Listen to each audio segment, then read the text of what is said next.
Кудай буйруса жалпы умрачылар менен жума намазын толугу менен окуп бүткөндөн кийин Абдуали устаздан дагы бир акыл насаат кеңештерди алууну туура көрдүк. Устаз Кыргызстанда көпчүлүгү ошол умра сапарына кетип атканда менин атыман Куран китеп берип койчу, менин атыман курмабак тигип койчу, же болбосо менин атыман ушундай бир нерселерди аткарып койчу деген суроолор ар кайсы группаларда жазылып келет да. Анан сиз ушул жакта устаз катары, аалым катары, ушул Мекке Мединада жашоочу катары практика жүзүндө көргөнүңүздү билип көрүпсүз да. Анан ошол нерселер чындыгында кандай, негизи адамдар дагы кандай деңгээлге өсүш керек, ошол тууралуу айтып берсеңиз. Негизи мына ушул маселе бүгүнкү күндө өтө актуалдуу болуп атат да. Бизде Кыргызстандан көбүнчөсү келген умрачылар, ажыга келгендер, умрага келгендер Кыргызстандан акча беришет экен да. Менин атымдан, атам энемдин атынан ошол харам мечитине алып барып Куран коюп койчу, ошол Куранды вакыф кылат турбайбы, сооптуу иш амал турбайбы деп. Анан кээ бирлер болсо коллекция коюп, жанагы майыптардын коллекциясы бар эмеспи, араба. Ошону вакыф кылып коюшат. Анан кээ бирлер болсо курма эгет экен деп көп эме кылышат да. Анан ушуларга азыр умрачыларга айтып атабыз, келгендерге бирден жолуккан, бирденге ошол сурангандарга кантип Куранды кантип коебуз, же болбосо китепти кантип коебуз, коллекцияны кантип коебуз, курманы кандай тигебиз деп сурагандарга айтабыз да. Силер курма, мына Куран маселеси азыр харам мечитинде, Меккедеги харам мечити болсун, Майдинадагы харам мечити болсун, бул жак Куранга толгон да. Себеби бул пикир дүйнө жүзүнөн келген адамдар коюп отуруп Куран толгон. Өзүңөр деле көрдүңөр да, мисалы бүгүн жума күнү деле текчелер тизилип эле турат да. Элдер алып окуп атат, бирок тизилген боюнча түгөнүп калган жок, муктаждык жок да. Дегеним, Курандар полкага толуп ашып кетти азырчы. Анан кийин коллекциялар деле ушундай эле. Курма маселеси боюнча, курма бул эски пикир. Бул бир канча жыл мурда башталган. Бул арабтарда ошентип атайын Мадинада курма пайгамбарыбыз мекен экен. Ошол курма эксе бир кишиге мынча 100 реалдан, мынчадан эгип койсоң, ошол нерсе кыяматка чейин вакыф болуп калат деген бул пикир башталган. Бул электрондук акча чогултуп башка кылып жасаган, бирок азыр менин угушумча жабылып калып турушачы. Анан кээ бир башка улуттагы балдар, кыргыз балдардан деле жасап атышат дейт. Алар мындай тактап сураштырып көрсөм, күмөндүү экен да. Ижарага алынган жерге эгип атышыптыр да.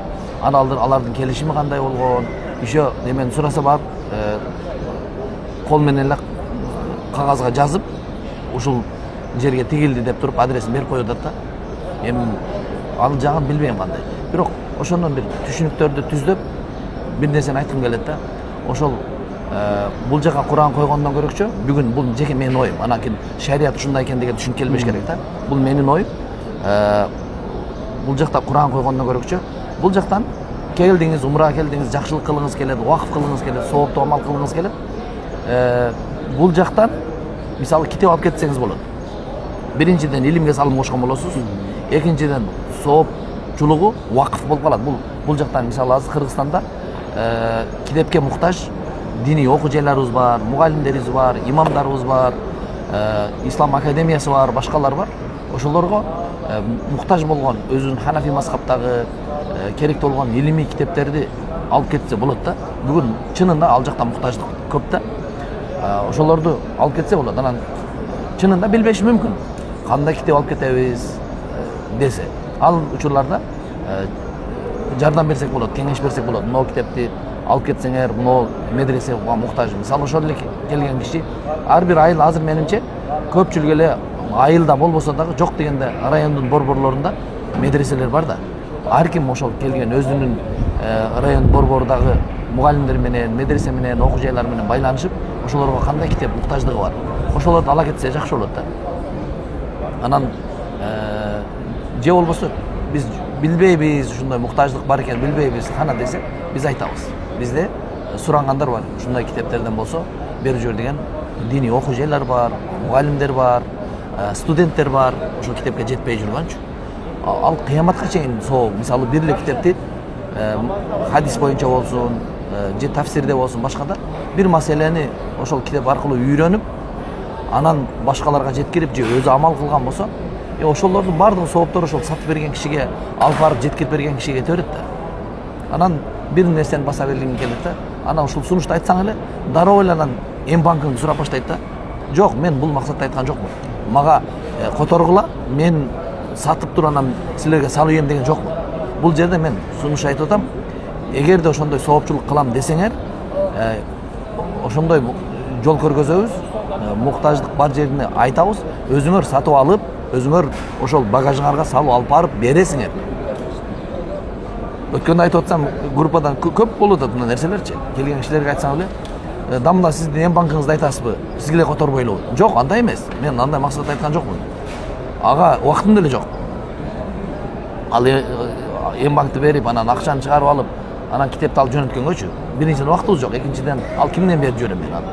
Андан көрөчү өзү жөнөтсүн. Айша энебиз, пайгамбарыбыздын аялы Айша энебиз радиаллаху анха, жанагы садакага берчү тыйындарды, алтын тыйын болсун, күмүштөн тыйын болсун, ошол тыйындарды атырдын ичине салып койчу экен да. Анан неге мындай кыласыз десе айтат да, бул садакага ниет кылынган алтындар, акчалар. Муну мен муктаж адамга берем. А ошол муктаж адам, садакага муктаж адамдын колуна коюлордон мурда билем дейт, бул Алла Тааланын колуна коюлат. Муну ол вакыф, жанагы китеп алып кетесиңби, башкалар болобу? Алла Тааланын ыраазылыгы үчүн соопчулукка коюп атасың да. Аны бирөөгө шылтап коюп эле эмес, ошол Айша энебиз үлгү кылып көргөзгөндөй, аны кастарлап, колдон келишинче сапаттуу деңгээлде жеткиришибиз керек да. Айтайын дегеним ушул. Алла разы болсун устаз, Кудай буйрса, жалпы угармандар, жалпы көрөрмандар сиздин айткан маселеңизден бир жыйынтык чыгарат деген ойдобуз. Эгерде сизди дагы ушундай орчундуу бир маселелер, көйгөйлөр жарыла турган болсо, комментарийге жаза кетиңиз. Кудай буйрса, кийинки бир эфирлерде устаз менен акылдашып, дагы бир экинчи, үчүнчү бөлүмдү тартууга Кудай буйрса даярбыз. Кудай буйрса.